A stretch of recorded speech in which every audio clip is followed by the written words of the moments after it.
পশুর গলায় ছুরি চালানোর পাশাপাশি নিজের ভেতরের পশুত্বকে কোরবানি করাই হোক ঈদ উল আজহার প্রকৃত চেতনা।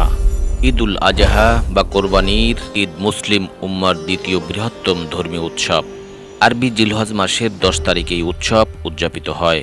আল্লাহর প্রতি চরম অনুগত্য ত্যাগের প্রতীক হিসাবে নবী হযরতে ইব্রাহিম আলাইহিসসালাম এবং তার পুত্র হযরত ইসমাঈল আলাইহিসসালামের মহান স্মৃতি বিজড়িত এই উৎসবের মূল শিক্ষা হল ত্যাগ, আত্মশুদ্ধি এবং আল্লাহর সন্তুষ্টি অর্জন। ইসলামী ইতিহাস অনুযায়ী মহান আল্লাহ তাআলা হযরত ইব্রাহিম আলাইহিসসালামকে তার সবচেয়ে প্রিয় বস্তু কোরবানির নির্দেশ দেন। তিনি তার প্রিয় পুত্র হযরত ইসমাঈল আলাইহিসসালামকে আল্লাহর উদ্দেশ্যে কোরবানি করতে উদ্যত হয়ে ভালোবাসার চরম পরীক্ষা দেন। আল্লাহর প্রতি তার এই নিখাদ অনুগত্য ও ত্যাগের সন্তুষ্ট হয়ে আল্লাহ পাক অলৌকিকভাবে পুত্রের পরিবর্তে একটি দুম্বা প্রতিস্থাপন করেন। এই ঐতিহাসিক ঘটনাকে স্মরণ করেই প্রতি বছর সামর্থ্যবান মুসলমানরা গরু, মহিষ, ছাগল, ভেড়া, উট কোরবানি দিয়ে থাকেন। আল্লাহর কাছে পৌঁছায় না তাদের রক্ত মাংস, বরং পৌঁছায় তোমাদের তাকওয়া। সূরা আল হজ আয়াত 37।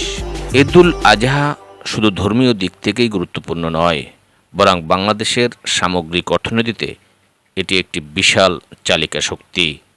এই উৎসবকে কেন্দ্র করে দেশের অর্থনীতিতে ব্যাপক অর্থ প্রবাহ তৈরি হয়।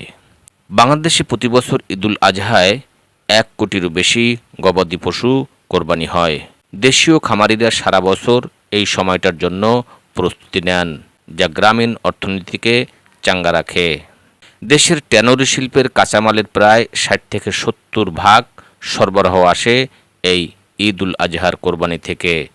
এটি দেশের অন্যতম প্রধান রপ্তানি খাত।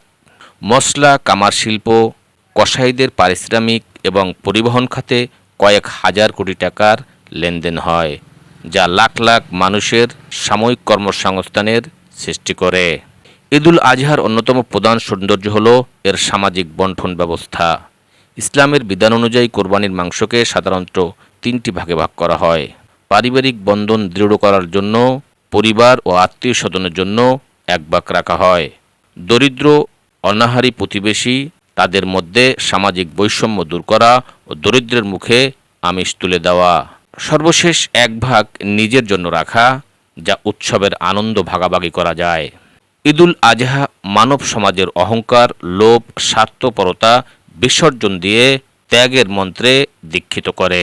ধনী দরিদ্রের মধ্যকার ব্যবধান কমিয়ে সমাজে শান্তি, সহমর্মিতা ও সম্প্রীতি প্রতিষ্ঠা করাই এই উৎসবের মূল লক্ষ্য।